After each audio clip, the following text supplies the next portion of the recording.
Welcome back to Love Lattes, the podcast where we brew up some insights into dating and relationships.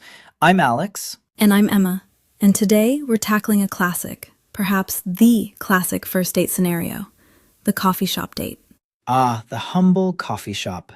It's almost a rite of passage, isn't it? The go-to for so many first introductions. Absolutely. It's low pressure, convenient, and you get to fuel up on caffeine, which, let's be honest, can be very necessary for those first date jitters. Those jitters are real. But is the coffee shop always the best choice, Emma? What are your initial thoughts? That's a great question, Alex. On the one hand, the pros are huge. It's public, so safety isn't really a concern.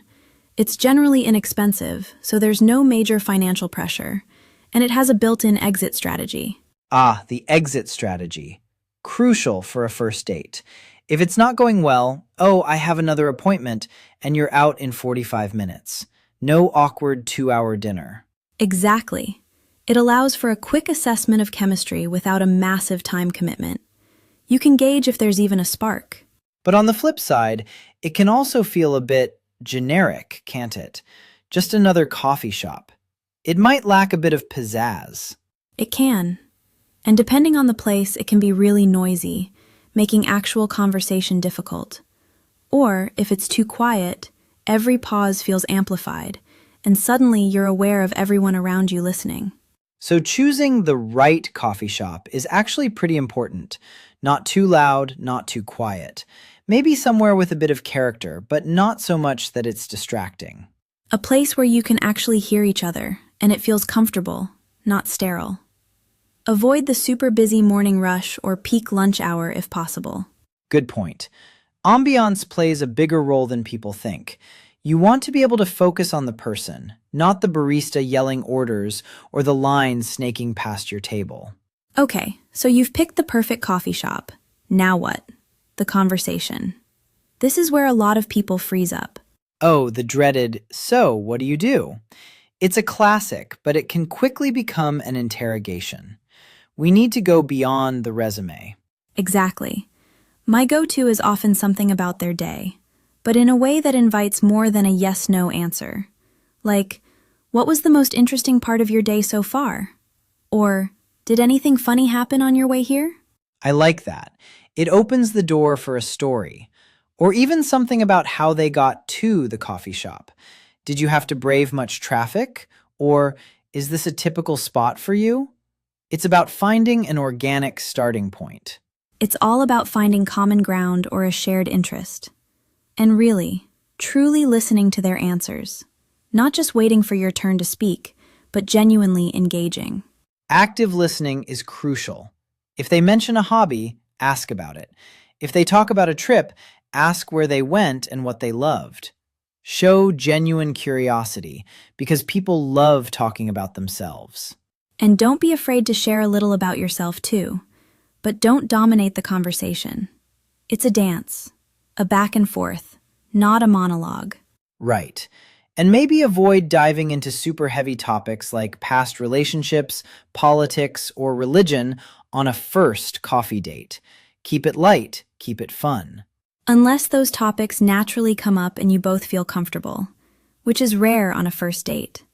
But generally, the goal is to see if there's an initial spark, not to solve the world's problems. And body language. Are they leaning in, making eye contact, smiling? Those nonverbal cues can tell you a lot about how they're feeling, and you should be mirroring positive ones. Definitely. A relaxed posture, open arms, and a genuine smile can make a huge difference in how comfortable the other person feels. It shows you're approachable.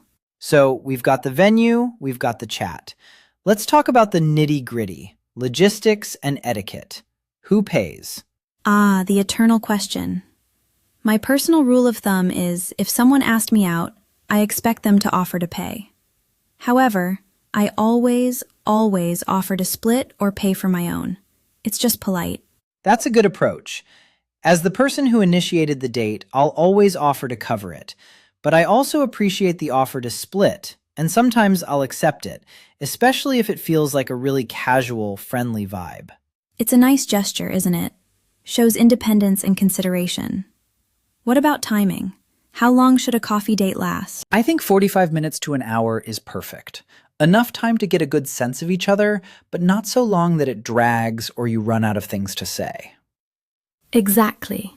Leave them wanting more, not checking their watch. And speaking of watches, what about phones? Oh, phones are a big one. Put it away. Unless you're showing them a picture related to the conversation, your phone should be face down, on silent, and out of sight. It's incredibly rude to be scrolling or texting. It sends a clear message that the person in front of you isn't your priority, and that's not a great first impression. Totally agree. It's about being present and showing respect. And ordering, Emma? Any tips on that? Don't order the most complicated, multi-ingredient, 20-minute-to-make drink on the menu. Keep it simple. A regular coffee, a latte, tea. Something quick so you can get back to the conversation. Good point. You don't want to be the reason for a long wait or a confused barista. And then the follow-up. That sometimes feels like the most nerve-wracking part. If you had a good time, a simple text later that day or the next morning is perfect. I had a really nice time today. Thanks for the coffee. Keep it light, no pressure for a second date immediately. Let them respond. If they had a good time too, they'll likely reciprocate or suggest another get-together.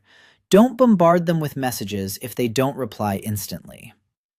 So, Alex, if you had to boil it all down to one essential piece of advice for a coffee shop first date, what would it be?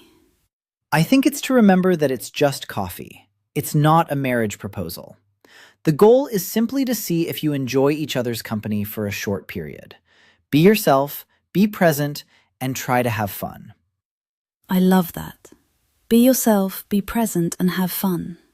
Don't overthink it. It's a casual meeting to assess potential, not to perform. That's excellent advice, Emma. And that brings us to the end of another episode of Love and Lattes.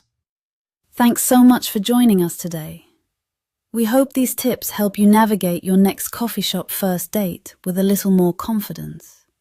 If you enjoyed this episode, please subscribe, leave us a review, and share it with a friend who might be brewing up a first date soon. Join us next time when we'll be discussing the art of the perfect second date. Until then, keep those lattes warm and those hearts open. We'll see you then.